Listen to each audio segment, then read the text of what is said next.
ప్రజలందరూ ఆరోగ్యాలతో పాడి పంటలతో సంతోషంగా ఉండాలని టేకుమట్ల హనుమాన్ దేవాలయ అర్చకులు కోరారు. టేకుమట్ల మండలంలోని పురాతన దేవాలయమైన ఆంజనేయ స్వామి ఆలయంలో 108 రోజులుగా జరుగుతున్న హనుమాన్ చాలీస పారాయణం గురువారంతో ముగిసింది.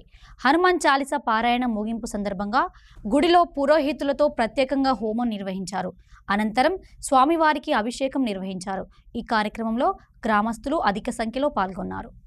పురాతనమైనటువంటి ఆంజనేయ స్వామి దేవాలయ ఆవరణ లోపల ఒక మహా చాలీసా యజ్ఞం 108 రోజుల నుండి ప్రారంభించి ఇవాటికి సమాప్తమైపోతుంది.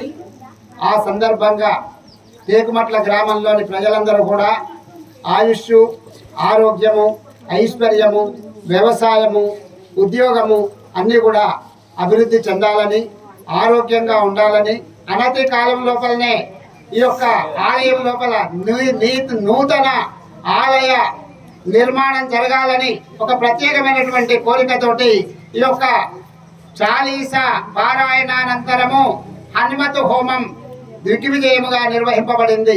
ఈ యొక్క హోమ ఫలితంగా ఈ యొక్క గ్రామం అంతా కూడా సుభిక్షంగా ఉండడమే కాకుండా సమస్త ప్రజలు కూడా సుఖ సంతోషాలతోని కొనసాగుదురుగాక.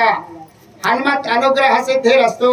ప్రజలకు అన్ని రకాలుగా ఆయురారోగ్యాలు, సిరి సంపదలను కలిగి మరి సుఖ సంతోషాలతో ఉండాలని, మరి సకాలంలో వర్షాలు పడి పాడి పంటలు చల్లగా ఉండాలని మరి మన టేకుమట్ల గ్రామంలో ఈ కార్యక్రమాన్ని జరుపుకుంటున్నామంటే అందరూ చూతా ఏదో మాకే పుణ్యం వస్తుంది చేసిన వాళ్ళకే అనే కాకుండా ప్రతి ఒక్కరు ఈ కార్యక్రమంలో పాల్గొన్నా కానీ పాల్గొనకున్నా కానీ ప్రతి ఒక్కరికి సుధా భగవంతుని ఆశీస్సులు ఉంటాయని నేను మనసారా కోరుకుంటున్నాను.